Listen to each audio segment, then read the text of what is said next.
এক সময় এক ছোট্ট শহরে এক ভিক্ষুক বসে থাকত। প্রতিদিন সকালবেলা বাজারের মোড়ে গিয়ে সে হাত বাড়িয়ে বলতো, দয়া করে কিছু টাকা দিন, আজ সারা দিন খাইনি। মানুষ কেউ সহানুভূতিতে এক টুকরো রুটি দিত, কেউ কয়েকটা পয়সা দিত, আবার কেউ বিরক্ত হয়ে তাড়িয়েও দিত। ভিক্ষুকের জীবন এমনভাবেই চলছিল, অভাব, কষ্ট আর অবহেলায় ভরা। একদিন সেখান দিয়ে যাচ্ছিল এক জ্ঞানী ব্যক্তি। তিনি ভিক্ষুককে দেখে দাঁড়ালেন। ভিক্ষুক হাত বাড়াতেই তিনি হেসে বললেন, তুমি প্রতিদিন মানুষের কাছে হাত পাতছ, কিন্তু তুমি কি জানো তুমি আসলে সবচেয়ে বড় ধনী? তোমার দুটো চোখ আছে, দুটো হাত আছে, কাজ করার শক্তি আছে, তাহলে তুমি কেন ভিক্ষা করছো? ভিক্ষুক অবাক হয়ে তাকালো। জীবনে প্রথমবার কেউ তাকে এভাবে বলল। জ্ঞানী ব্যক্তি আরো বললেন, তুমি যা ভাবো জীবন তেমনই হয়। তুমি যদি ভাবো তুমি অসহায়, তাহলে তুমি ভিক্ষুক থাকবে।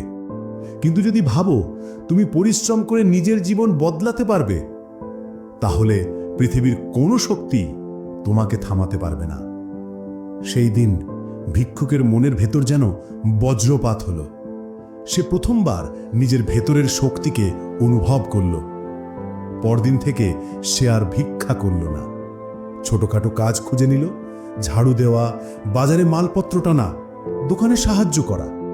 অল্প অল্প করে টাকা জমাতে লাগলো। কয়েক বছর পর সেই ভিক্ষুকই শহরে নিজের দোকান খুলল। লোকেরা যখন তাকে চিনতে পারল, তখন অবাক হয়ে গেল।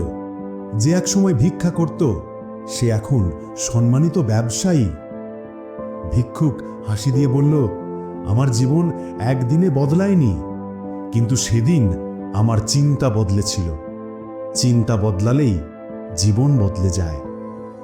শিক্ষা, আমাদের জীবন শুরু হয় মনের ভেতর থেকে।